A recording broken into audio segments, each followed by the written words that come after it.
Here's a new mid-ranger from OnePlus, the Nord N30 5G. What sorts of features can you expect here, and is it a good deal for the price? I'm Will for GSM Arena, and let's find out in our OnePlus Nord N30 5G review.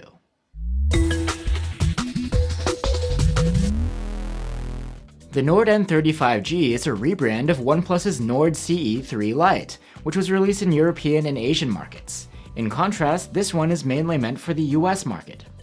Unlike the more premium OnePlus models, which are more like flagships, this one is more of a middle-of-the-road mid-ranger.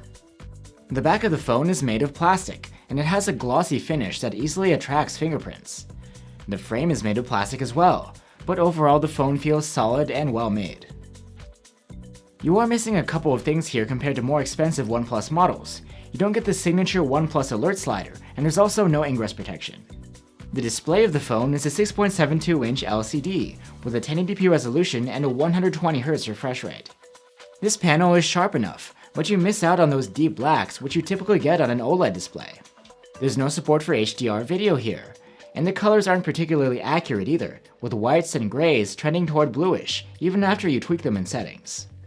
As far as max brightness goes, we measured up to 550 nits with the manual slider, and this can boost up to 670 nits in auto mode. For an LCD, that's usable outdoors, but not comfy if you're in the bright sun. The 120Hz refresh rate smooths out the UI while you're swiping and scrolling around. It does dial down to 60Hz to save energy, but we also found that many apps didn't make use of the full 120Hz here. For audio, the OnePlus Nord N30 5G has a pair of stereo speakers. They have very good loudness, and the sound quality is relatively clean, but without much bass. If you'd like to hear for yourself and compare to other devices, you can check out the provided link. For biometrics, the Nord N30 has a fingerprint reader built into the power button on the side. It works great, fast and reliable. And the phone comes with 128 or 256 gigs of storage on board, and that is expandable through microSD.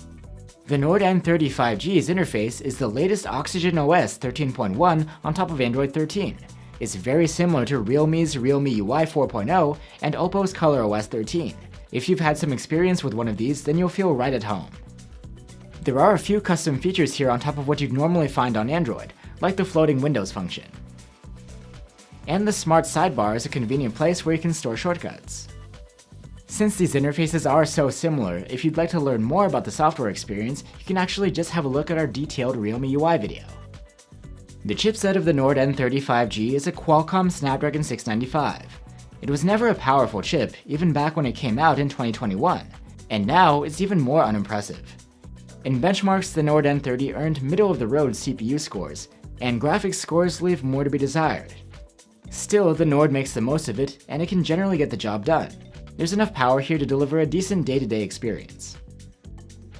The Nord N30 5G has a large 5000 mAh battery, and the battery life is excellent here, with the phone earning an endurance rating of 119 hours in our proprietary tests. Plus, the N30 comes with 50W SuperVOOC charging, and it's very fast, able to charge from 0 to 73% in half an hour. Now let's talk about the cameras. You get triple cameras on the back, but honestly only one is really that useful. That's the 108 megapixel main cam, which is paired with a 2 megapixel macro cam and a depth sensor. We would have preferred at least an ultra-wide here, which you would find on most mid-range competitors. The main cam bins pixels to produce 12 megapixel photos by default. These look very decent, with a good amount of detail, and wide enough dynamic range. The photos do look slightly over-sharpened at times, while some details look a bit soft, but it's not a major complaint. Portrait mode photos are pretty good looking. Subject detection and separation are decent, maybe thanks in part to the depth sensor. It's still not perfect though, especially with a busier background. Then there's what OnePlus calls a 3x lossless zoom, produced by cropping from the center of the 108 megapixel sensor. These photos are nice and sharp for a digital zoom photo. In low light, the main cam's performance is largely unimpressive.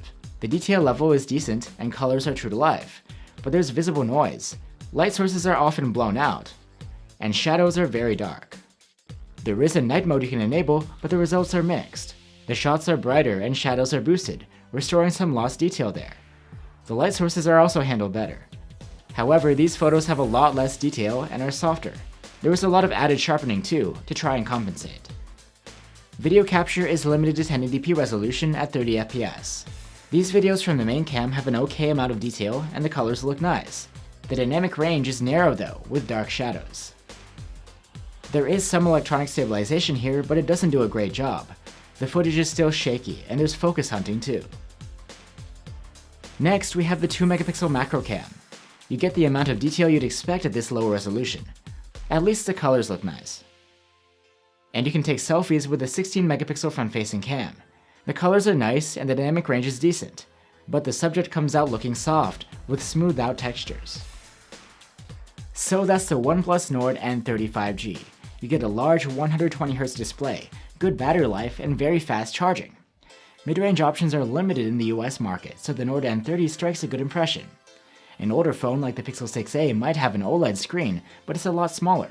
You do have wider options if you look online for gray imports from other markets, but you'd have to double check the supported network bands. So overall, even if it lacks any attention-grabbing features besides the large screen and fast charging, the Nord N30 is an alright mid-ranger with a reasonable launch price. Thanks for watching, guys. If you'd like to check out some alternatives to the Nord N30 5G, one option is the Pixel 6a, which I've already mentioned. Or you could have a look at the Galaxy A14 5G, which we've also reviewed on this channel. Let us know what you think, and I'll see you on the next one.